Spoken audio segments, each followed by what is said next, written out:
So we're live on Facebook and we're live on Zoom as we let people in. Welcome everybody. So good to have you here. You're in the right place. This is the session with Deva Madhava at the Progressive Vaishnava conference, where he's speaking about institution versus institutionalism. A very relevant topic, I think, particularly any organization that's been around for a long time, as time changes, also obviously needs to consider how it's existing within its own membership, but also in the wider world. So it's going to let a few more people come in. If you're on Facebook, you can also watch on Zoom. The first 100 people can come in and watch on Zoom and engage, and we'll be taking questions. And if you're on Facebook, please share it with your friends who you think might be interested, so more people can join and watch. The sessions will be available afterwards as well, but if you can join in real time and ask questions and stuff, that would be amazing. So a little bit of background just before we start. I can see some of you there. Hey, Anurada Dasi, how are you? I can see your video. My name is Ravi. I spent 7 years as a brahmachari between 1994 and 2001, and now I'm sort of out there in the world doing my thing, but definitely still much connected and care about ISKCON. I want to thank, this is the first session of 12 at the Progressive Vaishnava conference, which the idea of it was presented initially by Swami Padmanabh Swami. But the Progressive Vaishnava group, which many of you will be members of, if you're not, please make sure to join, was started by Shyam Das and Christopher Fichi. And Shyam, they both started it. I think it's a great resource and a great place for these kind of conversations to happen. And there's a bunch of great moderators there now that are sort of making that a good place for people to share ideas as devotees in a kind of broader way. So I'm going to hand over to Deva Madhava in a moment, but I'm just going to read out a little bit of his background, so you all have a bit of an idea. So Deva Madhava met devotees in the summer of 2010 at ISKCON Detroit, and he began a small center in Ann Arbor, Michigan, just shortly after that in 2012. That effort has grown into a community known as the Harmony Collective in nearby, and I'm going to, hopefully I won't get this name wrong, Ypsilanti. Nice. Yeah, it's okay. That includes a temple, farm, restaurant, and yoga studio. And I have heard about the community that Deva and his devotees there are building, and I've heard a lot about it. Good stuff. Deva remains the director of the community, and he's happily married to Vrindavani Devi Dasi, and he's also fantasizing about being a writer, and why not? So the format will be quite flexible. Deva's going to present for around about 20 minutes, and then we'll open it out. So make sure you're listening, and if you've got any questions, in the chat, that's the way we'd invite you to put the questions in. So you can send them to me if that's okay, because that's my role as the moderator. So Ravi, send them in to me, and I'll take them in. I'll sort of field them, and we may even ask you to unmute and share your question yourself. And I'm going to pass over to you, Deva. Go for it. Good morning, dear devotees. My pranams to everybody. Happy to be here. Kind of you all to join. I would definitely like this to be as conversational as possible. As I shared with Ravi earlier, I shared a video about a half hour long on this topic some months ago already, which is my stump speech of sorts, everything that I want to say as a kind of baseline for the conversation. So what I would like to do now in the beginning of our discussion together is just to share some points from that, and then hopefully churn and instigate inside of you all your own reflections, comments, ideas around this topic. We each have, as with Krishna, we have our own personal relationship. So with the institution, we have our own personal relationship. And the dynamics of that personal relationship bring out a insight from each of us. And so I'd be excited to hear that, and I'd like to just churn a conversation together with this kind of foundational idea that I'll bring out. One recent meditation and consideration around this idea of institution versus institutionalism that I've been churning for myself is in reading a book called Saint Francis and His Brothers. And it's about the development of the Franciscan movement within the Catholic Church, mostly after the departure of Saint Francis. There's a little bit in the book about Saint Francis himself and how his ministry begins and the order is established, but then most of the book focuses on what happens afterwards. And so I was mentioning I'm reading a book about Saint Francis, and there's an obvious parallel there in Saint Francis being this very charismatic, very spiritually surcharged personality, and the waves of upheaval and upliftment that he brought in his behavior to the establishment and then to those of his followers. And there's, for me, I saw a parallel there and an opportunity to study the development of Francis's movement alongside our Gaudiya movement as it's moved out of India and into the West by the grace of very charismatic, very spiritually surcharged personalities, of Srila Prabhupada probably being the foremost in that effort. How we as aspiring followers of those acharyas have tried to reconcile our own position within the world, our own qualification and ability to practice bhakti with the standard that they called us to, and how the institution can facilitate that, how it allows for that, but also how it can get in the way of that, how it may encumber that. And when the institution becomes the deity, when the institution becomes the worshipable object, that membership within the institution is the kind of end-all be-all metric of whether or not I am a follower, a true aspirant of the example set by the saints. That's when problems arise. That's institutionalism versus the institution, which is a structure that supports the potential of my growing bhakti project, as Padmanabha Maharaj often calls it. Just like a plant may need a pot or a greenhouse, some structure around it before it's ready to just be put into the wild soil of Mother Nature. So our bhakti project may need some container for some time, and there's many containers that it receives support from: our varna, our ashram, and indeed our institution. So one of the meditations, as I began, one of the considerations that I'm finding helpful through the study of Saint Francis's, the trial and tribulations of his order within the Catholic Church, is that the problems of ISKCON or the Gaudiya Mat or whatever Gaudiya institution you might conceive of today, past, present, future, they're not unique. The issues are the same always. The tensions are the same always. And in our own sense of importance and romanticism, we sometimes think that we're unique and special. We make the mistake in studying the three modes of material nature, we make the mistake of thinking that we're somehow above them. And therefore the challenges that we're dealing with are wholly exceptional to our group and community. The reality is, though, that the challenges within the Gaudiya institution are the challenges within all institutions. And the evidence that we're really paying attention to our own philosophy and taking advantage of the distinctions there that do provide, obviously, some guidance away from those deleterious tendencies. The real evidence is that we accept the tendency to fall into those pitfalls. We accept the tendency is there to become too rigid, too calcified, too static, as do all other institutions. Ours will not be, we will not be immune from that.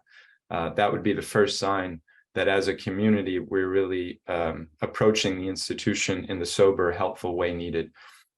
So that's just a kind of opening point as we enter into this discussion together, that I find it helpful to remember. Otherwise, things can come out a little vitriolic sometimes, a little too pointed and personal. Nothing new under the sun here. As Krishna says, the science as it is gets lost every time, always, throughout time. And so he has to come, and his agents have to come, and his representatives have to come. And each of us have the opportunity to live into that potential as his agent, if in as much as we follow the real guidance of his indications and teachings and the example of his pure followers. So I look forward to entering into the conversation with you all. And now I'll kind of jump us off doing a summary of what I shared some months ago in a video called ISKCON University.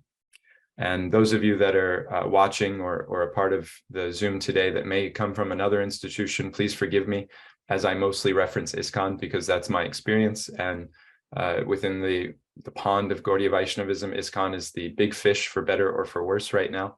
And so I'll mostly reference and speak to that. But again, one institution is the same as another institution in terms of challenges, essentially. So it's not a slight or to ignore the other communities. It's just the one that I'm most familiar with. So this video I titled ISKCON University, which is a paradigm about how to approach the institution in the healthiest and most useful way, and is also a kind of benchmark to understand when and where the institution may be trending us, or we ourselves may be trending towards institutionalism, the idea that membership in the institution is the sole metric of my Krishna consciousness, is the indication of my value as a devotee, as a human.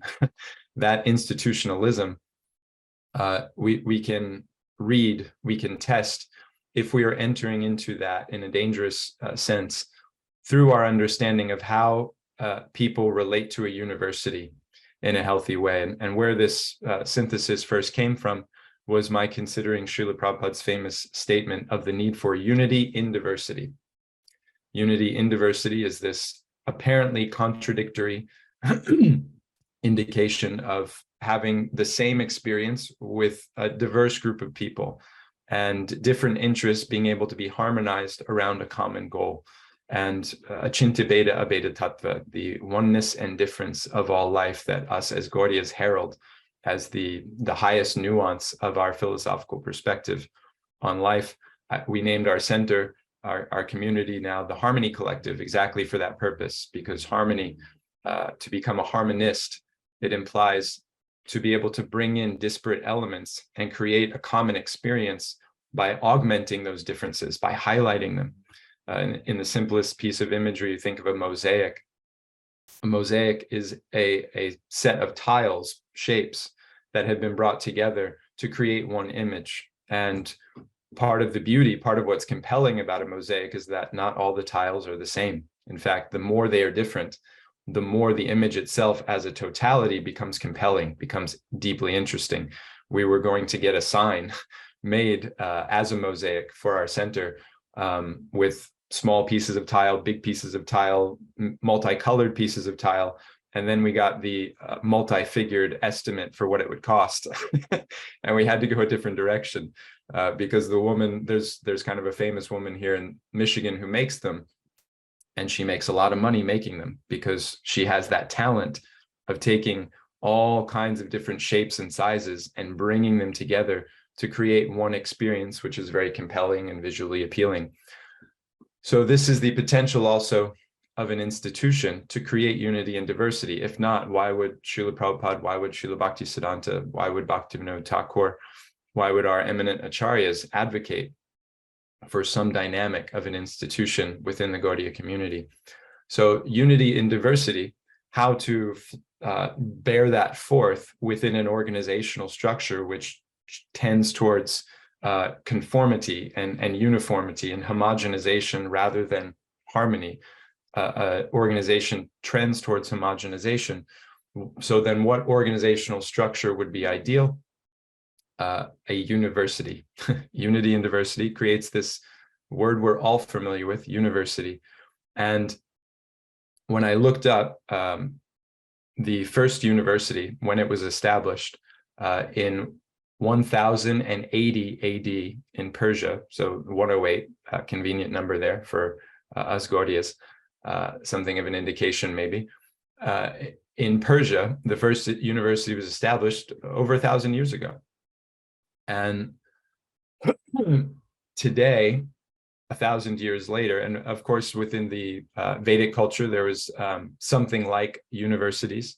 So much before that, but the kind of modern understanding of a university, the first one was established over 1,000 years ago in a Muslim country. And since then, or today, what is a Muslim country?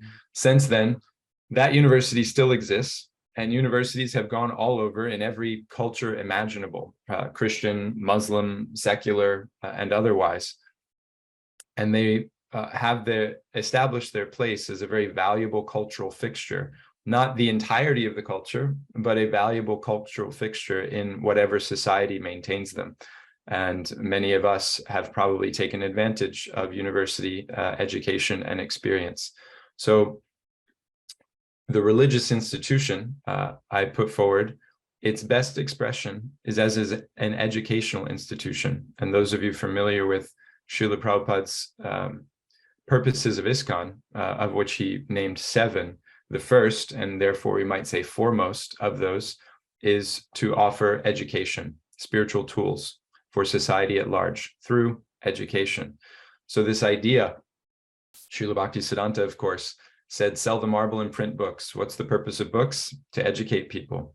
So this does seem to be the thrust of why it's valuable to establish an institution to educate others. This is what the institution can be, is as the vessel by which the knowledge can be transferred, the cup or the syringe, however, whatever metaphor you prefer. The real medicine is not the institution. The institution doesn't hold the actual substance. It's not the substance. It can hold the substance and offer itself as a vehicle to transfer it. Otherwise, as I remember, by the time I was going to school, I graduated in 2009. And that was just around when you could get anything you want off the internet. What's the point of going to university and paying thousands of dollars and giving hundreds of hours of your time when you could just go on the internet and find all the information that you've received from your professors? It's pointless from one angle of vision. From another angle of vision, it's efficient, and it provides other elements also, rather than having to figure out what knowledge to get and where to get it from. The university offers a efficiency in its presentation, and then also association, time to spend with people who have ostensibly realized the knowledge, understood it, and brought it in a deep way. So for so many reasons, the institution presents itself as a healthy opportunity for Krishna conscious education, which is essential for a good bhakti project. The challenge, though, becomes when the institution, the university, thinks itself to be the all in all. So imagine if a university were to tell you after you graduated where you could get a job. Imagine if the university tried to tell you after you graduate who you could marry, or what if you could have children, what children you could have. Imagine any university that imposed itself into your life in such a way, even while you were attending it, what to speak of when you graduated. No one would go to that university. No one would accept their influence. Everybody would, and there'd be lawsuits. The government would get involved, and that university would be shut down. So this begins to give us an indication of how this university metric provides a healthy kind of benchmark, a litmus test for where the institution of Gaudiya Vaishnavism may begin to trend into the unhealthy direction. What is the line by which ISKCON or the Gaudiya Math or any other institution should be allowed to come in and influence my life? And what is the line where I should say, stay away? You have nothing to do with that. You've educated me, you've given me knowledge, and now it's my job to apply that knowledge in whatever way I see fit. So in my video presentation, I focus a lot on the most important element of a university, which at present, especially ISKCON and potentially other Gaudiya institutions, are either ignoring or denying the presence of. And ironically, within a a prestigious university's culture, this element, this group, this cohort are the most important, pivotal, and profitable members of the institution. And ironically, it's not the students, as we might think. Instead, the most pivotal, profitable, important members of an institution are their alumni. When we think of the great heralded universities of the world, and whether you like them or not, we can't deny their influence and their stature. If we think of a Harvard, we think of a Cambridge, we think of an IIT, we think of their alumni. We don't think of the students who are attending. We think first of those who have attended and what they've gone on to achieve after they have left the university. And this unwillingness to allow people to leave, this unwillingness of ISKCON especially, this is all of our experience, this inability of ISKCON to allow its people to go away, go out into the world, and proudly apply what they've received from ISKCON is the single greatest inhibitor to the flourishing of Mahaprabhu's society in the modern age. This paternalistic, overbearing attempt to control and impose itself, claim the lives of its members perpetually, from the day you enter and shave your head and put on the new cloth to the day you die. You are an ISKCON member bound, an institutional member bound to the dictates and the opinions of its ecclesiastical hierarchy. This is the single greatest thing suffocating our Vaishnav community. A university, it's interesting, Ravi shared his own experience in ISKCON. You said, Prabhu, from like 94 to 2001, you were a brahmachari, right? Yeah, that was right, yeah. Yeah, 7 years. You got your master's in ISKCON University. And then naturally, it's time to go. It's time to graduate. Everybody, I was just discussing this yesterday with a close friend, somebody who's a peer within the Gaudiya community. We both joined around the same time. We spent some time in the Sankirtan van together. We've seen each other here and there throughout the years and always been able to keep a nice, close relationship. And he's remained a brahmachari. We were having a conversation yesterday, and he was sharing his own frustration around this dynamic, and he was appreciating the video that I'd shared out. And he was at the same time lamenting or expressing a little confusion, and that he values and remembers and appreciates the days of constriction, the days of being in the bubble. And he sees that that time in the bubble is what allows him and others to exist in a flourishing way outside the bubble. So there's this tension, there's this apparent contradiction between the value of the institution's kind of oppressive certainty about things that later become not so certain, that there's a time and place for it. And again, within the university framework, if you look at people's lives and where they value and benefit from that, it's usually 4 to 7 years, which is the time that most people spend in a university. A good university, actually, Harvard, Oxford, Cambridge, etc., these places, one of their metrics by which they are ranked as top or not is how quickly they get people out. Graduation rates. And so now Harvard actually wants most of its incoming freshmen to take a gap year, because freshmen who take a gap year don't take as long to figure out their major. And they get on a track and they stick with it, and then they can graduate in 4 years. And that's advantageous for Harvard's rankings.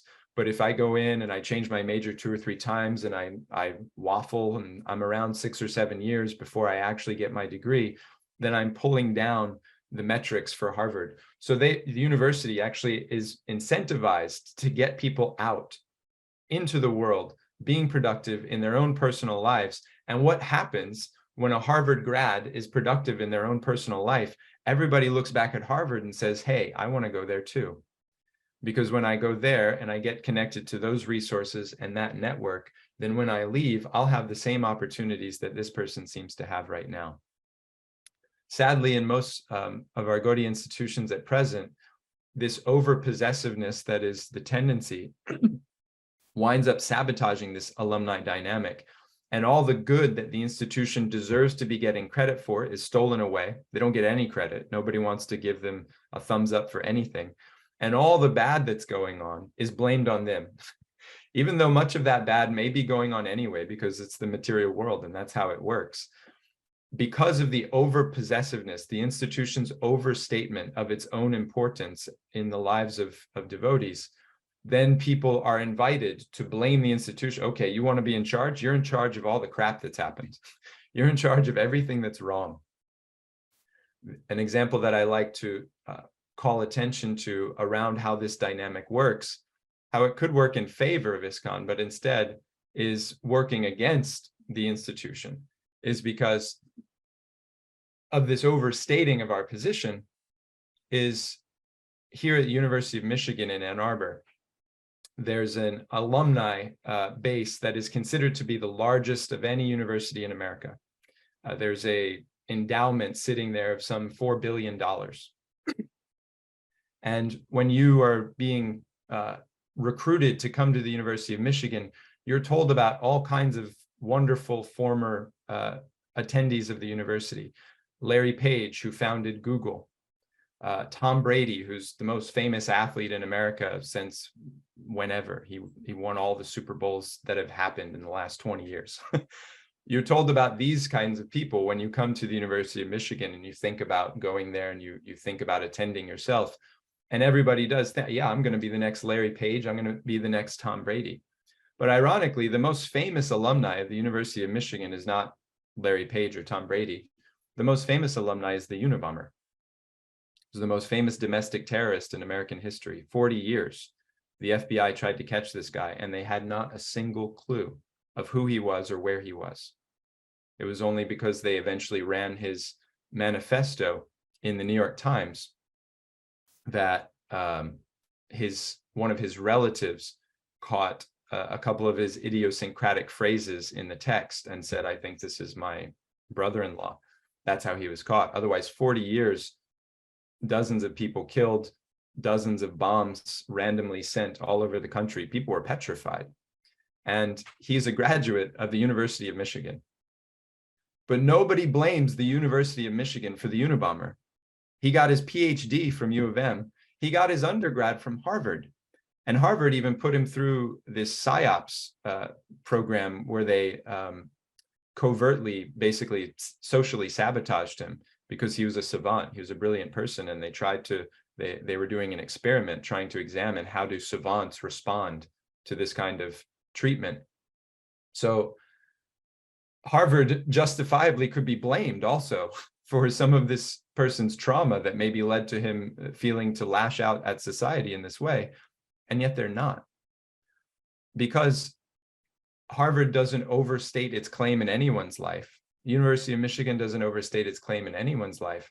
Therefore, what good comes, they get to take credit for because the person wants to acknowledge it also.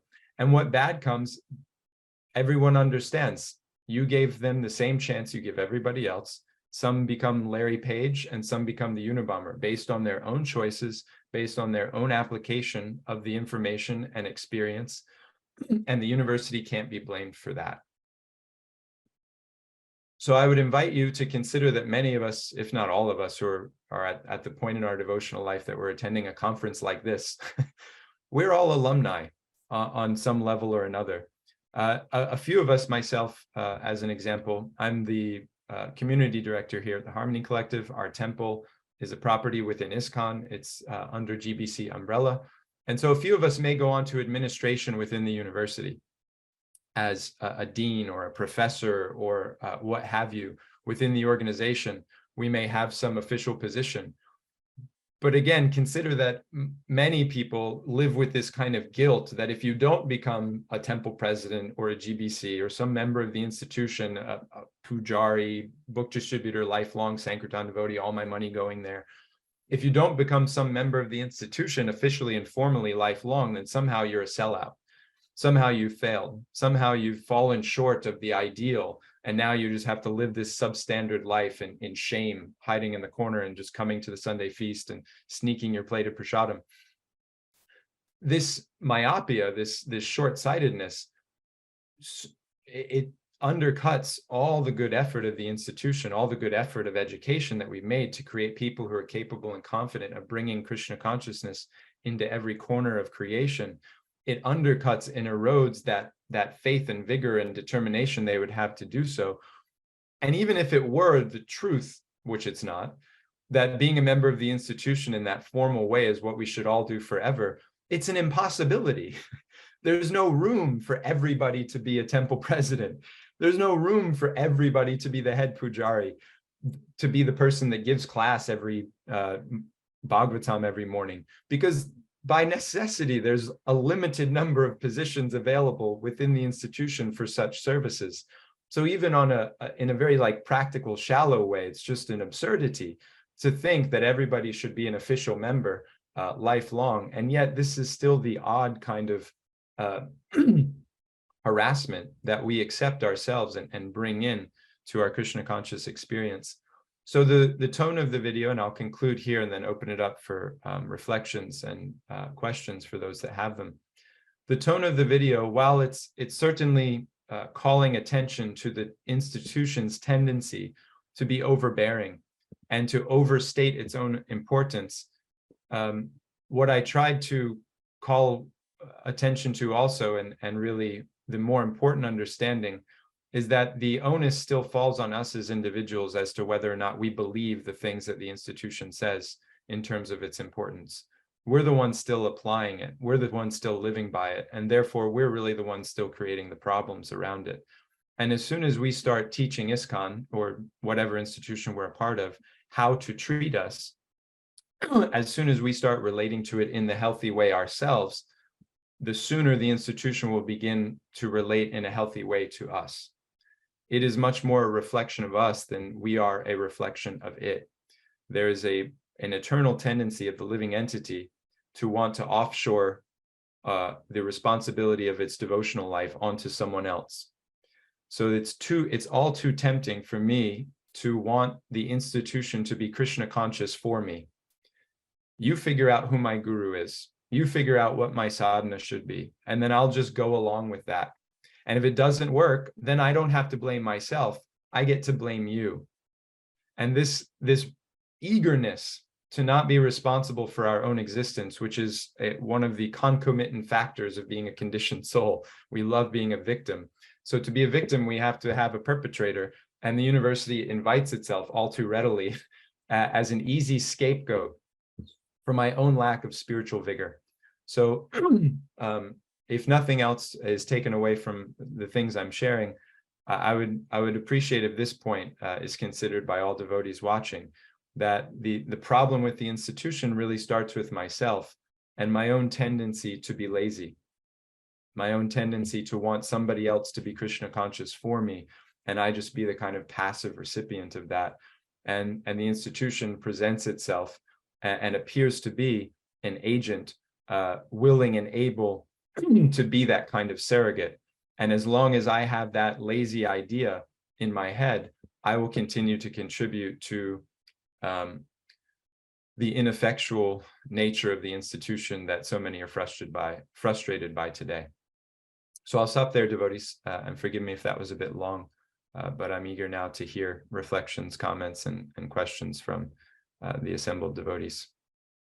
Thanks very much, Deva. That was brilliant. I've made a ton of notes, so I've got some questions in a bit, but we do have a question from someone in a moment. I just wanted to reflect on that. I love how you brought it back to personal responsibility at the end, because you mentioned, and it's funny, like obviously I've been around the devotees for a long, long time, but I'm kind of going through a new phase at the moment of really like kind of reassessing things. And I've spoken to lots of other devotees who've been around, and it's amazing. It almost gives them the opportunity to then speak, and they've got so many things which are similar, It's almost like allowing to admit things and challenges and whatever, and then all of a sudden you realize like most people have similar everybody is exactly. So the thing about there's often that paternalistic sense, and you very nicely outlined in many ways how that can be a bit over possessive. And anyone who's a parent, I mean, I'm a parent, you can sort of understand, like, you kind of have to get out of your kids' way to allow them to grow, but at the same time you're scared, so you're trying to protect them. And so it's kind of an interesting dynamic. But that's the thing, I think, as long as we allow the institution to have that power over us, then we remain children as well. We actually can't grow up. And it's quite funny. I remember in the temple years ago, the people that would come who were maybe not, the in crowd, we used to call them fringies because they're on the fringe. And I remember it's quite interesting, if you use that analogy of like the children when they're in the school or the university, like we value them, then they go out, and that's when we should really value them, when they're doing amazing things in the world based on what they've learned. But oftentimes it seems, my experience is that because they then don't conform to the one view, the one way of seeing things, they're seen, actually my experience of what we do to them is we start calling them bad association. We actually essentially try and push them away and almost kill them in a way from the, and it's a really, as you say, ultimately very self-damaging process for the individuals and for the movement too. So yeah, I have a question here from Adurya, and I just wonder, Adurya, would you be happy to come on the for me to unmute you and ask your question? Just let me know in the chat, and if you are, you're there, yeah, let me unmute you. Awesome. So I think I'm just asked you to unmute. Yeah, go ahead please and ask your question if you would. That'd be great. Sure. I was just wondering what a temple experience would look like day to day with the university model, like how it would look for newer devotees and alumni, like especially how it would look different than what it is right now. I like to think of things sort of like, okay, what would my personal experience be when I walk into a temple or when I interact with, management or whomever that's part of the institution. Thank you. Good to see you, Darya. The way I conceive of the temples within this university framework is as the campuses. And when you go back to campus as an alumni, you want to see that things are nice. You want to see that things are well maintained, clean, organized, beautiful. And that's what any devotee wants to see when they walk into Krishna's temple. They want to see that things are well maintained. And sadly, many places we go, they're not at present. And there's not a need to maintain them. There's not that impetus, in part because everybody who's around is saddled with this sense of guilt that I have to go to this place anyway. My devotional life is anchored to attendance at programs in this specific location. So it doesn't matter the condition of the location. It doesn't matter what the state of the place actually is, because we're all forced to be here anyway. Otherwise, we're failures in our Krishna consciousness. So it really disincentivizes the need to maintain an impressive atmosphere at the temple. So then the alumni, after they grow up a little bit and they realize, I don't have to attend the temple to be a good devotee, you find that they don't attend the temple. They hardly show up aside from, Christmas and Easter crowd, to put it in a Christian term. They go for Janmashtami, they go for Gaur Purnim, Prabhupada's Vyas Puja, their guru comes to town. Okay, then they go to the temple. And otherwise they feel totally disillusioned and disappointed when they go, so they stay away. So that's on the alumni side. On the student side, those who are in that phase of their Krishna consciousness where it's healthy, that full absorption in the ISKCON experience, the institutional experience, is actually what they need. They're enrolled. Then for the students, they're the ones doing everything to make sure that the temple is happening. They're the ones that should be allowed to be on the altar, cooking the feast, giving the class. Because in general, one of the challenges in the temples and part of the stagnation is that you have people doing the same service for 35, 40, 50 years. And they won't get out of the way. If there's no graduation, then there's this logjam that happens. You've got new people who want to get in, want to express, want to experience, and there's no room for them to, because the same guy's been doing the same thing for 40 years and Prabhupada gave him an instruction to do it, and so he's doing it. Okay, that's fine if that's what we're going to prioritize. But then we can't see the temples as places for development and education of new people. We have to see them as places of maintenance for old people, established people. So is that what they are? I don't think so. Is that what Prabhupada wanted them to be? I don't think so. But if you think so, then you have to sit with the repercussions, which is that most new people, when they do visit, they don't think to visit again. And most of your alumni also don't think to come and visit and engage, because there's no real sense or purpose for them to, because you've already got your crew of your in-house 7 or 8 diehards, and you're lazily living off the efforts of them. Is that good? Do you got any follow-up on that? Oh, let me ask you. Go ahead and unmute now. Oh, yeah. Yeah, that was great. I really appreciated the point about graduating out of a service. It made me think of that saying, either you die a hero or you live long enough to become the villain. And that can happen with that service, because with any service, because someone coming in with new bright ideas, they're going to see you that way. If you're saying, no, this is how we've been doing it for whatever years, or even if there's been some big missteps, but I still get to do the service because I have this seniority or whatever. So yeah, I really appreciated all of those points. There's a film series in America, like a comedic film series called Van Wilder, and the whole joke is that he won't graduate. He's like 15 years in university, and this is just this creepy old guy that's hitting on the new co-eds and taking the same classes and getting A+ to feel good about himself, and he just won't grow up. So and then we herald this, we celebrate this unwillingness to mature as evidence of deep Krishna consciousness. It creates such an odd dynamic. Now, the irony with alumni is that I went to university. I'm sure many of you did also. You may have had guest lecturers come in, people who are part of the program, a part of the major that you're in, and it's exciting. They come in and they give one lecture, they give a seminar series, they talk about their professional experience, they give some resume training. They have things to offer, but the day-to-day temple experience and operation, that should go to the students so that they're actually learning and being educated in the process of Krishna consciousness. So when they leave, they can create that dynamic, whatever it might be, kirtan, prasad, katha, the core fundaments of our culture. They can create that for the people they connect to wherever they go outside of the walls of the institution. Yeah, for sure. And it's quite interesting. Did you want to say anything else, Adori, before? Oh, she's gone. Okay, all good. Thank you. That's nice. Yeah. Let me just remove it.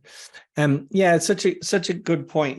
It's interesting, Adori mentioned there about service as well. When we use the word service, we tend to think of it in relation to the temple or the institution or whatever.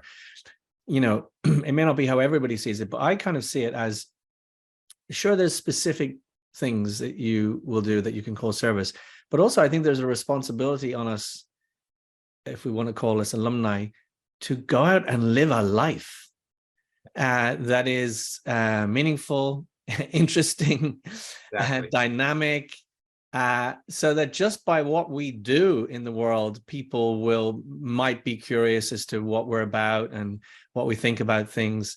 You know what I mean? Rather than, and actually, I almost feel like it's better that they don't know that you're a devotee straight away. Not because you're hiding it, but just because why should that be the thing that's on your forehead? I mean, no, I don't mean it literally with tilak, but but it's just that then they can get to know you and they can kind of be curious and they can find out. Just like if you met a person and they were Jewish or whatever they were, that's something you'd probably find out about them as you got to know them, and they, you might ask them something, but you probably wouldn't want it to be the very first thing and the only thing that they talked about all the time when you met them. So that was interesting. And I think is he? Yeah, Swami Padmanabh is actually in here, so maybe you might want to come in and say something on this. But I loved Deva Madhava reference that you use this phrase, the Bhakti project, and I love that phrase because equally, when you think of a Bhakti project, and I think you alluded to this, David, it's kind of almost, it sounds almost like a kind of a craft project. It's kind of a bit messy. There's like sort of bits of string all over the table and sellotape, and it's kind of interesting, and it's sort of a bit organic, and it's not a super slick corporate kind of graphics type thing. You know what I mean? Which I think sometimes, sometimes that's neat and tidy. Yeah, but like also, I feel like sometimes our presentation of Krishna consciousness is very performative. Yes. And very sort of like a performance and a presentation. And it's almost like you're in a corporate thing where it's all about looking good, or, rather than like, and then, under the hood, it doesn't matter what's really in there, but it's just as long as it kind of looks good. And I think that's also really soul destroying, not just in the context of our movement, but like in we know that from life. That's some of the stuff that we preach to people, like that actually the superficial stuff is not the real stuff, So getting to the heart. Unless it's our superficial stuff, and then it's the stuff. Well, then it's okay. Then it's like it's divine, yeah, or unquestionable. But there's a devotee some of you may know. His name is Rasamandala Prabhu. Yeah, I know. He helped a lot with the Avanti school curriculum. Yeah. He's a scholar, and does he have his PhD now from Cambridge? I know he's going for it. Yeah, he's been involved in education for a long time. Yeah, long time. So brilliant devotee. I always enjoy speaking with him, and he speaks about 4 tiers of kind of value system for an organization, and the highest, basically a metric for, are you a member of this community? And he points out that studies, unsurprisingly, but it's helpful to hear these things stated plainly, show that the healthiest organizations are the ones whose sense of membership are based on values, right? Based on kind of principles of which the organization espouses itself to be supporting or operating based on.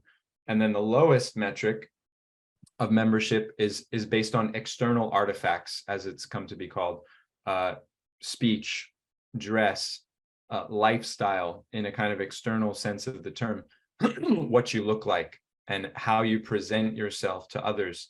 That metric of whether you're in or out is considered to be the shallowest and the most destructive when things come into that. And so this whole discussion in our own community, we've all heard too much of the devotees versus khakis, and the huge existential issue. What it really comes down to is a laziness, that I just want to be able to look at you and decide whether you're a good devotee or not. I don't want to have to talk to you. I don't want to have to understand your life and what moves you and what challenges you faced. I don't want to do any of that work. I just want to see if you're wearing the uniform or not. And if you're not, I want to be able to dismiss you. And if you are, I want to be able to embrace you. Yeah. And it just, again, speaks to that laziness that we're all prone to, and the institution invites from people too often. Yeah, for sure. And I know, just a quick invitation to those who are in the meeting. If you have any questions, please do pop them in the chat to me, and I'll put them to Deva. Yeah, it's so true. I feel like in the beginning, like they talk about the 4 reasons people come to Krishna, and distress, looking for knowledge, seeking the absolute truth, all that stuff. And I was so convinced, because I was from a young age, like super interested and really curious about like philosophy and trying to understand the absolute truth. But when I joined, I was totally convinced that the reason that I joined was just because I was looking for the absolute truth. In later years, I could realize that actually there was some real distress in my life as well, and kind of trauma. And actually the timing of it was, so it's true I was interested in philosophy, but I would have happily been an armchair philosopher. The thing that actually pushed me to commit was, obviously I met an amazing person in someone that I wanted to learn from and travel with, which was Tribhuvanath, who was a great devotee. But I also wanted to leave behind, or think I left behind, some really troubling stuff in my life. Oh my God, hang on, there's someone, 1 second. How did that happen? Second, stop video. Someone's, yeah. And I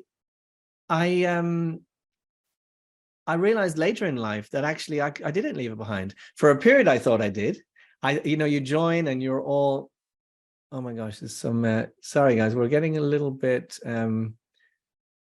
of some people coming into the meeting who are not sort of having the best intentions. Let me try and just get them out. 1 second. Okay. Sorry about that. Anyway, I realized, like, as devotees, we love that certainty. We join and we think all our troubles are left behind. We're totally, everything's fine, everything's great. We know the absolute truth. We've reached the end of all knowledge. We have a perfect line for everybody, and we can defeat every argument. And everything is so clear and crystal and so good. It feels great, right? I realized then in later life, like, actually, I hadn't left behind that stuff. I've still got to deal with it. Like, at some point, and get down and really deal with it. And also, then when you start to reach, have doubts, which we kind of look down on, that's actually a sign of maturity. That's actually a kind of a sign of growth. And then, you feel, but it's uncomfortable again, really uncomfortable when things are uncertain. And so that's a tricky thing to go through. So I don't know if you got any thoughts on that. Yes, of course. It's such an important period. And to your point, the institution tends to discourage us from experiencing it. And that uncertainty after the certainty, in learning anything, there's, I think many of us have probably seen this framework by now of conscious incompetence, which comes after unconscious incompetence. And many young people, when we come into the culture and it's just such a relief, like, wow, all the answers, great. One of my friends, he had a tattoo that says, "Never think again." Like, this, it seems like such a relief, such a wonderful opportunity. We don't notice when Krishna says, "Yoga yukto munir brahma," be a thoughtful person, then you will attain me. We don't notice that part. Thoughtful about what? Whether I prefer sambar or normal dal, or gulab jamins to rasgullas. The relief that we experience is not real. It's not as substantial as we delude ourselves into thinking. And rather than allowing and creating an atmosphere of moving through that and helping people admit that, recognize why that's the case, and addressing it in healthy ways, as we're all figuring out how to do anyway, because we need to, and we still want Krishna. The institution instead often makes you feel bad about those so-called doubts, about those so-called inconsistencies in your behavior, because it shatters this idea that through membership you can receive salvation. That just by adhering to the shallow norms that we've laid out, you've signed your passport to Goloka Vrindavan. We all left the Judeo-Christian paradigm disgusted by it, that just by membership within some organization, you can attain salvation, you can attain the highest experience, never mind how you behave, never mind how you treat others. Just by saying the Pledge of Allegiance to the Christian community, I get into heaven. We're all disgusted by that idea when we were young, and then we begin promoting it when we come to Krishna consciousness. So it's very awkward, and it's one of the elements that a healthy institution would be very vigilant in making sure it isn't perpetuated any more than it already will be. It's something that's unavoidable based on our conditioning and our own desire for it, and people's own desire to be the savior, that savior complex. So that dynamic's anyway going to be there somewhat. How do we mitigate it as an institution? How do we discourage that kind of laziness and offshoring of the responsibility of your Krishna consciousness? That would be the healthy approach, but sadly that kind of conversation's not so prominent right now. With the institution. It's certainly prominent. I liked it, my ISKCON. In my ISKCON, that's all we talk about. Because that's where we're at in our devotional lives. But for many others, sadly, it's not the experience yet. Yeah, it's such a good point, because I think many devotees will have experienced, frustrations, and I really salute you, if you like, because the harder thing is to create a new environment where, like you say, it's normal in your community for devotees to be able to talk like this. And I think, obviously you're in one place in America, hopefully more communities like that centered around that kind of thinking will prop up. Obviously, there's the Progressive Vaishnava group, which I think has been a wonderful online place for devotees to kind of share these things. It's still volatile because obviously people are coming in and we're all, at different levels of kind of thinking about these things. But it seems that, how do you in your community, when this comes up, deal with it? It may not come up so much, but imagine if it did in your community, where someone will come in and say, this is all nonsense, Prabhupada said, and kind of like, almost like those people who feel like they're the most loyal to Prabhupada and everyone else is kind of turning against him, even if they were right. Like they're so, forgive me, but they're the like worst advertisements for Prabhupada, because it's just so myopic. Even if you were real, it would be like 5 people in a room, or let's say even a couple of thousand people, but there's 8 or 9 billion people. It's such a exclusivist kind of thing that, and Prabhupada changed and adapted so much. So we can only presume that if he were here, he would also be adapting and changing so much, because that was what he did then. It's just that he moved on, and we didn't get to see what he would have done. So if someone were to come in, and it might not be always an older person, it could be an older person who's been around for a long time, or it could be a young person who's just in that mindset. How would you deal with that in your community? We have dealt with that. It's unavoidable.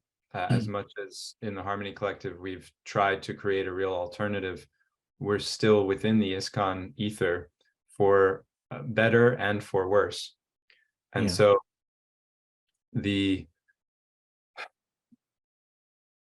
one of my favorite things to get people riled up is to say that what Prabhupada said is not what he would say. And that assumption is a dangerous one. That what Prabhupada said is what he would say. What he did is what he would do. Perhaps in some cases, and we would even say the majority of cases, that's the case. And in other cases, it's not. Even within his own time, he changed his mind on things. So the assumption of being certain about what the acharya or any other individual, what to speak of an acharya, any person. It's a symptom itself of impersonalism. I have now I've calcified this person's identity into this convenient weapon that I can use to attack others with. It's a very sad expression of devotion and fidelity, a very lazy and shallow. So those who have that approach, I simply let their own awkwardness stand for itself. How do you deal with a bully? You ignore them. You just let them be around long enough that people recognize that's unbecoming. I had this experience it's Purushottam Mas, so this celebration that we have in our calendar every 2 years and 8 months or so. And our community, 3 years ago, when the auspicious occasion came around, we resolved we're going to go on Harinam every day for 2 hours as a community. So not that everybody's there every day for 2 hours, but we're going to keep it going, keep the yagya going, rotate everybody, make sure you go at least once a week and do your 2 hours. And we're going to have Harinam going every day for the month. What a nice Krishna conscious, straightforward, obvious way to celebrate and bring everybody together. Who could argue with it? Somehow or other. So one, I won't say much about who they are, but somebody who's within the organization and etc. has a responsibility towards us.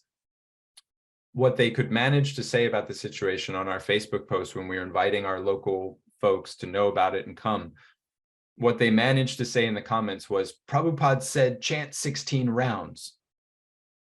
Period. Exclamation point, actually. That's it. Yeah. We are organizing Harinam for the next month, 2 hours a day. Everybody please come and do the Yuga Dharma.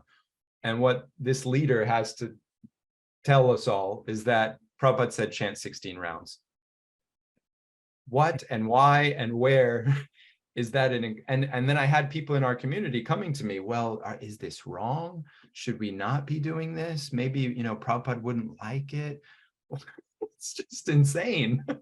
But Yeah. this is the effect that this reductive and myopic idea of the Acharya creates, is doubt in those who are growing their bhakti project.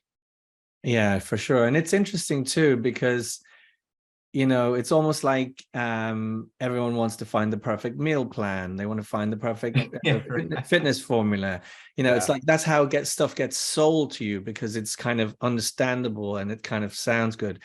And it's not to say that it won't help you towards that goal. It should, if it's a good plan or whatever. But it's kind of this idea of then, I guess, enshrining it. So, for example, you talked about salvation earlier, which I thought was such a good point, because we often talk about bhakti as being, above wanting salvation. It's actually about developing love and the relationship. Yet that mindset can creep in, and it's very much, we hear that idea that there's the formula, like it's just the formula, you just have to do it, as if it's like a kind of a weightlifting routine or something. And also kind of like, just chant 16 rounds, follow the 4 regular principles, and you will definitely go back to Godhead.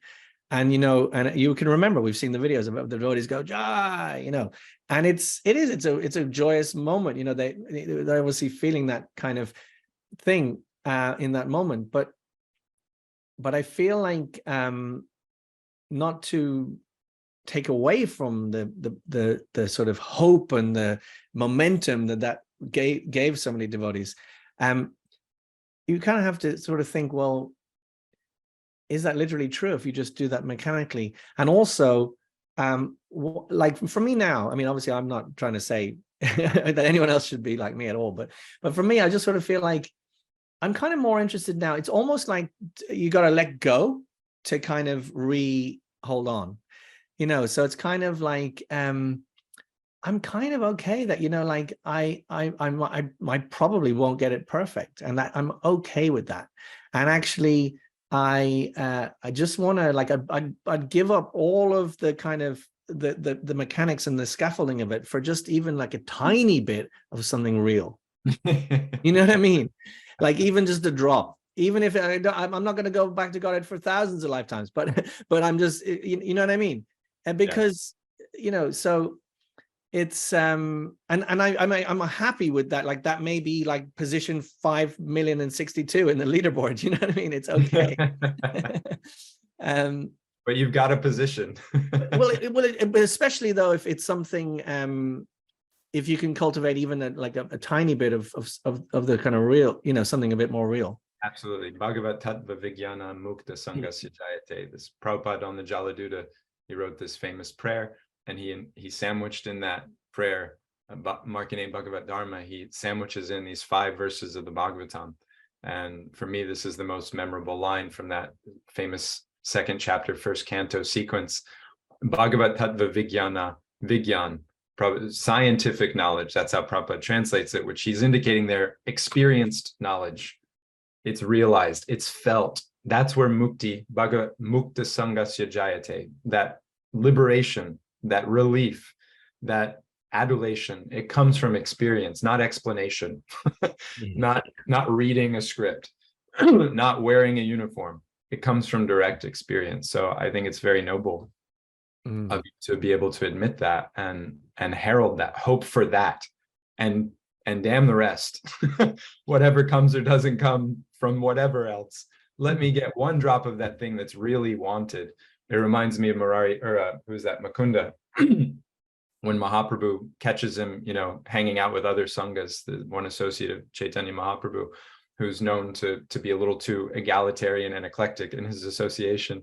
And so Mahaprabhu says, I don't want to see him. He's duplicitous. He goes here and says one thing, he goes to the other guys and says another thing. So I don't want to see him forever.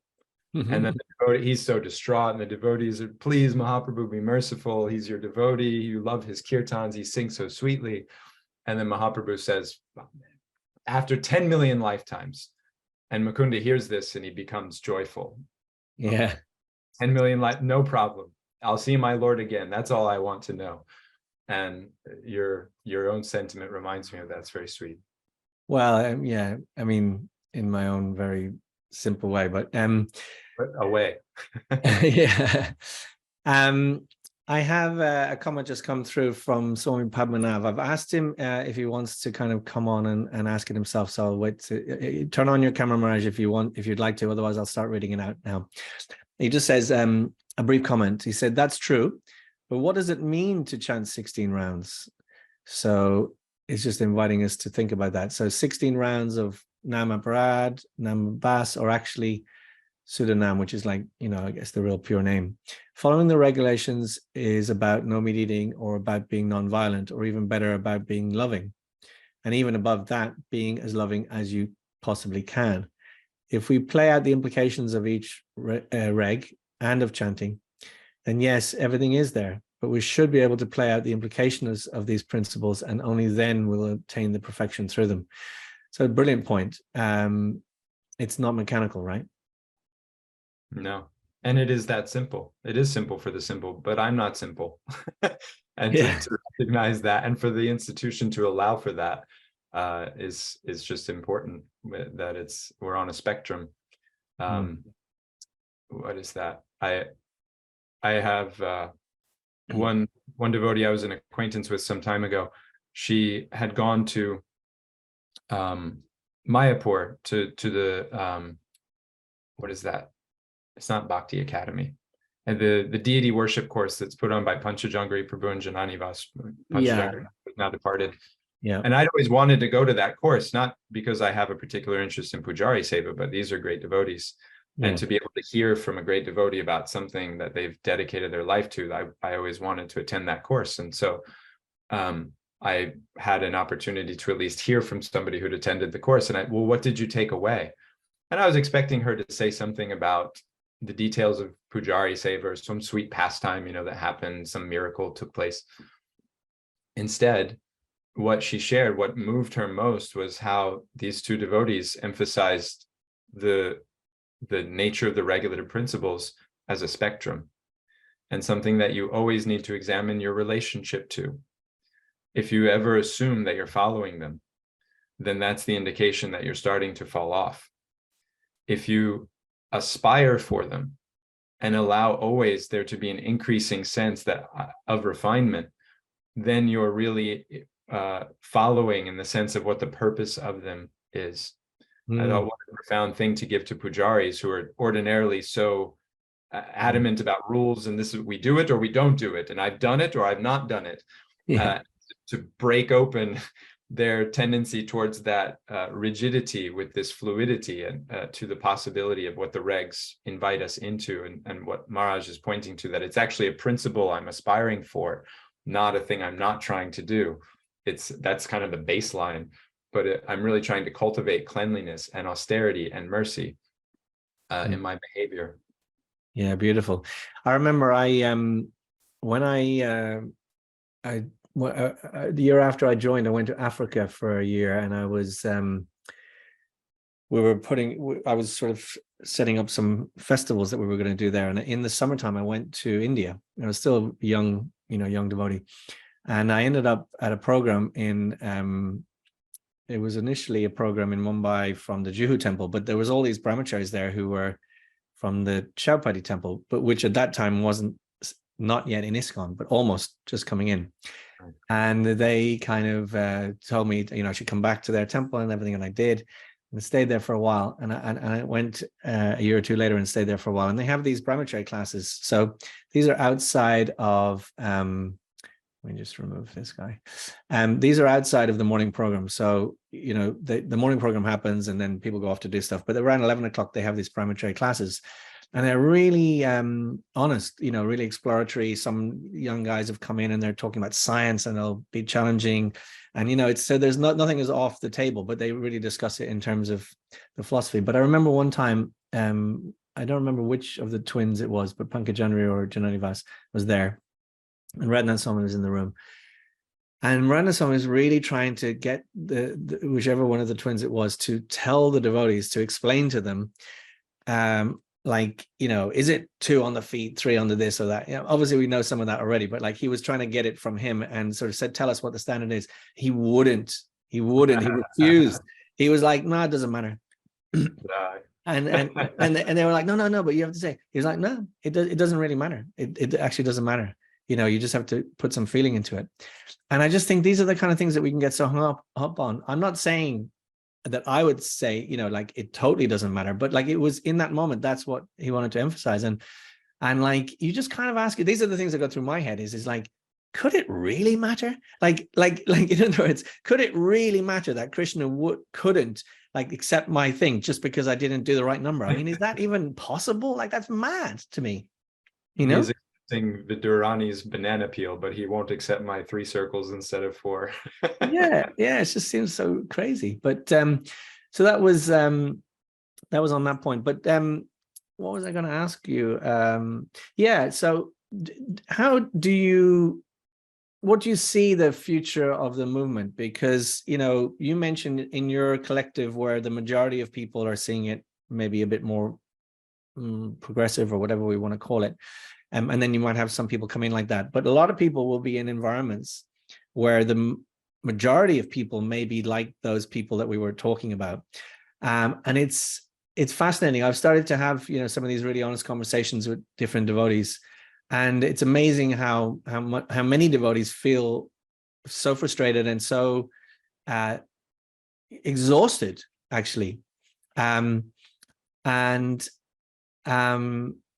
but it's only when someone else sort of reveals their mind, and then they'll open up about it, and just so kind of almost more and more to the point where you're just thinking like, I don't know if I really want to be part of these people, because like these are not the kind of people I would ever want to be around or represent, or I don't even feel like they don't accept me the way I am. And it's so kind of, and I certainly, I'm in the world and I can see like all the people, and they're definitely not going to accept these people either. So like, what is this now? So I'm curious how you, obviously you're, like I say, genuinely, I mean it, it's amazing. It's a lot harder to go to the next step and build something and create something that is different and is an example. But what's your feeling about the movement and your hopes, I guess, for the movement? As I mentioned, my ISKCON is wonderful, but my ISKCON is curated by me. Yeah, I've made my ISKCON as offered to me by Srila Prabhupada and his sincere followers. I've taken from it what's healthy and needed for me, and I've learned how to put aside the rest. And I think that's going to be different for everyone, which is one of the elements that we just all have to accept and are starting to accept, is that it's not the same for anyone. And so you probably shouldn't go out and start a community like I have. That's what I was able to do and kind of should have done based on my aptitude and interests and abilities. And others have their own aptitudes, interests, and abilities, and to pursue that organically in good association is what everyone's starting to do. There's, you said it earlier, like once you give that permission, then people start to reveal what's really going on inside. And that's what it feels like we're in a period of right now, is this period of granting permission to those who want to hear it, to go and follow your heart. It's been a decades of discouraging that. And so if we talk about social cycles and seasons, we're in the season of the end of a certain existence of the institution. Its importance is going to end either through acceptance or through abnegation. It's just going to be abandoned. Or we're going to accept that era of the institution no longer serves. It did serve us. It no longer serves us, and something is now to be renewed. In the Srimad Bhagavatam, third canto, there's a chapter during Lord Brahma's creative period, and he makes all these things that are unbecoming, along with making things that are useful. He makes all these things that are discouraging. And he goes to Vishnu and asks, what should I do about this? And Vishnu says, give up your body. Mm. Kill yourself. End it. Mm. Flatly. And Brahma does. He sheds that form. So what is the heart of Brahma? What is the heart of ISKCON? That can't be shed. But this form, this expression of it must be shed. Otherwise, people will reject it. And in the course of that, all of this offense and discomfort will take place. All of this distraction and waste of energy will continue to happen. And the real purpose for which we all came will continue to wane, will continue to be obfuscated in all of the confusion. So to put it simply, those of us who are sensitive to the need of the hour, here we are. We're creating it, we're figuring it out. It would be so much easier and happier if the institution also would get on board with that and use all the resources and influence that it has to support that next expression. But if they just insist on creating some certainty out of a historical period, some absolute, which is in a sense Sahajism, to create a certain set of circumstances and then make those the implication of devotion. If they insist on that kind of historical Sahajism, then what can we do but just leave it aside? Prabhupada left his movement also. He left his institution. So if we're really following Prabhupada's example, then we will be ready to do the same if the institution is failing to serve the purposes for which it was created, and Mahaprabhu, we know, intends it. Amazing. Thanks so much. I just, there's a couple of comments over on the Facebook feed. I'm just going to have a quick look. So back to you, Rastasi. Early on, she was saying, after graduating from a university, what if they then told you, you can't get a job, who can you marry? No one would go to that university. Great point. So she was appreciating that. Shirvan Ramjit says, Ali, I think to a certain extent, ISKCON has somewhat become a teacher of what to think as opposed to how to think. We have to equip persons with the tools to take responsibility for their own spiritual development and growth, as opposed to being overly concerned that persons join ISKCON. And that's an interesting thing, isn't it? Join. I'll come back to one or two more in a minute, but what do you we use that phrase like join, and like almost what I find, I would say uncomfortable is that, we're almost, like that thing when people, I don't know if anyone's in business, and you get a message on LinkedIn and it's like, hey, how are you? And it's trying to be all friendly, but really they're just trying to sell you something, right? It's just awful. And equally, and then equally, like, it's kind of like we talk to someone and we're just prospecting them, and it's kind of like creepy, really. So what is that whole, like, what do you think about that and the whole idea of joining? I had a young woman many years ago tell me that she felt like, after spending a couple weeks with the devotees, and it was mostly us, it was mostly our community, she said, it feels like a timeshare pitch. Like the timeshares, that for those unfamiliar, they tempt you with this vacation, free vacation, right? Yeah. 4 days, 3 nights, beautiful beachside resort. But when they get you there, they lock you into this room and hit you for 3 hours and guilt you into investing into this timeshare program where now you are part owner of that condo and you get 2-3 weeks out of it. It's a scam. Yeah. And that's how she described her experience of being preached to come in and to join. It's not enough that you just get to come to the vacation spot. Now you have to invest. Yeah. And it's payback time. It's payback time. That's right. And it totally flies in the face of our culture, which is the idea that any engagement with, it's such a blessing. Any engagement with our culture, we're supposed to celebrate. Holy name chanted once, even offensively. One of my favorite little anecdotes from Prabhupada. He's teaching the devotees how to do Harinam.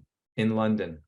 Yamuna and Mukunda and these early day devotees, Shamsundar, these wonderful devotees who bravely went to London. Now they've got Prabhupada there with them, and he's personally taking them on walking Harinam. You know, imagine like on a Wednesday afternoon. It's not Rath Yatra, it's not Janmashtami. It's just 6 devotees and Prabhupada walking down the street chanting Hare Krishna. It's so sweet. And during this Harinam, Prabhupada sees a gentleman over in a beer garden on a patio outside. It's the UK, London. He's drinking a pint. And the man raises his pint glass to the devotees. And Prabhupada taps the shoulder of the devotee next to him and points. His spiritual life has started. Yeah. Spiritual life has begun. That's the vision of the pure devotee. He's joined. He just joined when he raised his beer glass to the Harinam. We've lost that vision in the institution's concerns for men and money. He hasn't given any effort yet. He hasn't given any money yet, so he hasn't joined yet. Yeah. And we've lost this inviting vision that any connection with Krishna via Mahaprabhu's movement is auspicious, is meaningful, and is to be cultivated, however slow, but sure, it's to be cultivated. So it's just another sad trip into that salvationist mentality that we were so abhorred by when it was given to us in Christianity, but we've somehow become contributors to in the culture of Lord Chaitanya, that until you're within a certain boundary of what we consider good, you're bad. And we all suffer because of it. Yeah. And I know so many devotees over the years who, especially if they, maybe they don't fully come in and live in a temple, but they're kind of community members, they describe it like this, that they're love bombed. And that then, the devotees say like, oh, we're your family and we're here for you and all of this. But then they're not there for you when you're in trouble and you're in difficulty. And as soon as you're love bombed and you come in, then they're on to love bombing someone else. You're invisible. And I think that's really, I know that they've really struggled with that and found that really difficult. There's one thing I would like to say to this point about the institution's kind of vetting of people and deciding who's in and who's out. The irony is that the institution should be vetting and deciding who is in and who is out, but the institution is at present giving that energy in the wrong direction. Right now, it's giving it towards members, lay people, and gurus. Who's a guru and who is not. And neither of those two realms should the institution really be concerned with. Rather, the institution should be concerned with who are our deans and faculty, who are our professors. Because there's also this issue right now at present. Nobody wants to invite any new person to a temple because you don't know who's going to talk to them and what's going to be said and what they're going to come away thinking. It's Russian roulette and it's irresponsible to play it. So just it's gambling to send a new person to a temple. So all the energy that the institution gives to deciding which lay people are acceptable or not acceptable, which people can and cannot be guru, if they instead gave that energy towards who's our temple president, who's in charge of this place, who's giving the classes, what are they saying? If the institution gave energy towards that, then it would create the atmosphere where people would be safe to come and approach and be able to relate to the institution in the way they need to be able to grow. But instead, that energy is going the opposite direction and creating a negative effect. Yeah, it's an interesting point that just came up for me there as you say that. This just shows how nothing is clear cut. Like, because on one hand, we're saying there we need a degree of control of who these people are and what they're saying.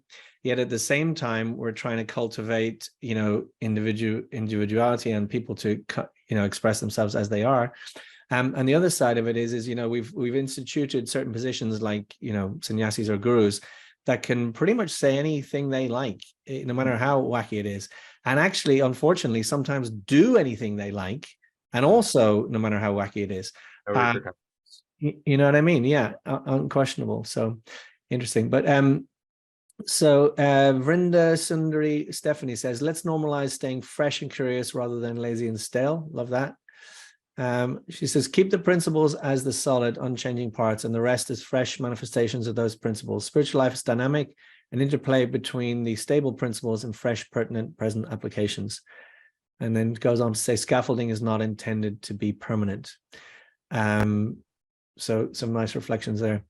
I think, so Vijay Krishna has a question. Would you, Vijay Krishna, if you can hear me, if you would like to ask your question personally, turn your video on. Otherwise, just write it down in here and I'll ask it. Okay, it's turned his video on. Give me a moment. Vijay Krishna, I'm going to unmute you and then please ask your question. You should be able to chat now. Are you okay to chat? Yes, Ravi Prabhu, can you hear me? Yes, we can hear you. Yes, thank you very much. You're most kind. Dandavat Pranam Prabhu. What about Deva Madhava Das Prabhu? Can he hear me? Yes, I can, Prabhu. I'm able to hear you. Yes, thank you very much. You're most kind. My question is related to the following. I see here the Facebook page related to the event, Progressive Vaishnavism First Annual Conference, 21 through 23 July 2023, and related to the schedule, I see that you yourself, Deva Madhava Das Prabhu, you're speaking. The title of your speech for today is Institutions versus Institutionalism. Am I right? Yes. So based on this, my question is,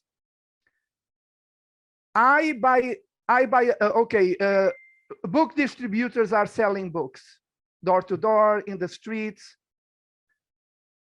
and I buy a book, namely Bhagavad Gita, the Bible of the, if I may say it, of the Hare Krishna movement, and also in some sense the Bible of the science of Bhakti Yoga. So I take the book home, I read the book, and then I decide to become Krishna conscious by practicing the teachings of the book at home on my own. So my exact question is it that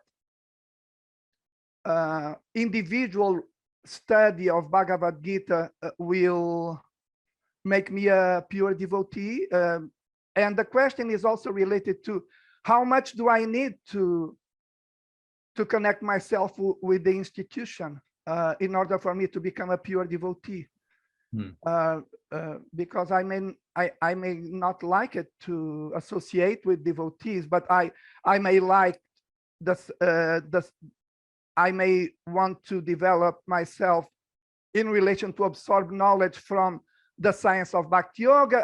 I may want to be a practitioner. I read the Bhagavad Gita and I try to practice at home because I don't like to connect myself with the institution. So is it possible for me to become a pure devotee away from the institution and only by the reading and practice at home of the teachings of Bhagavad Gita? That is my question. Thank you, Vijay Krishna. Thank you.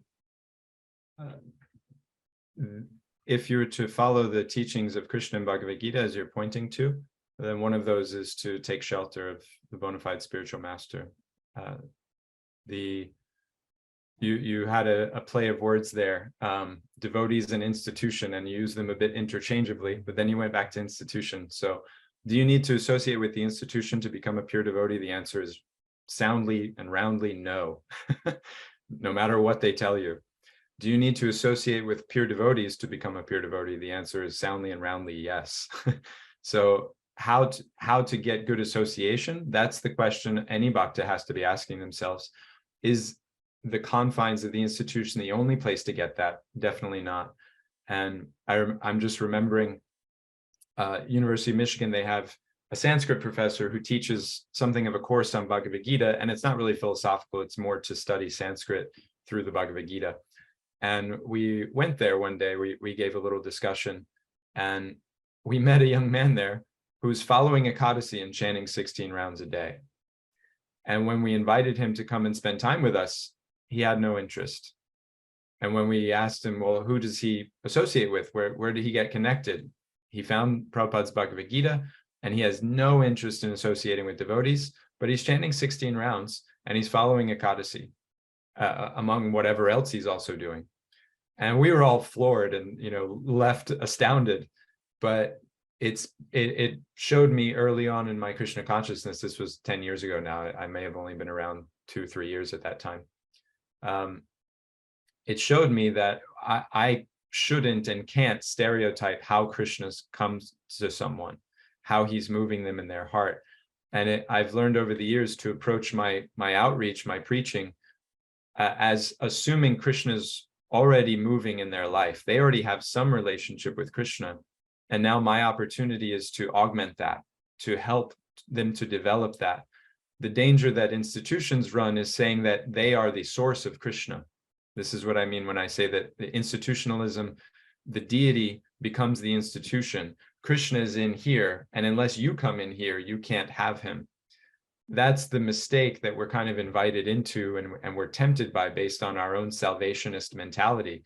And so it creates these not only philosophically wrong, but also experientially unhealthy dynamics that many of us are frustrated by.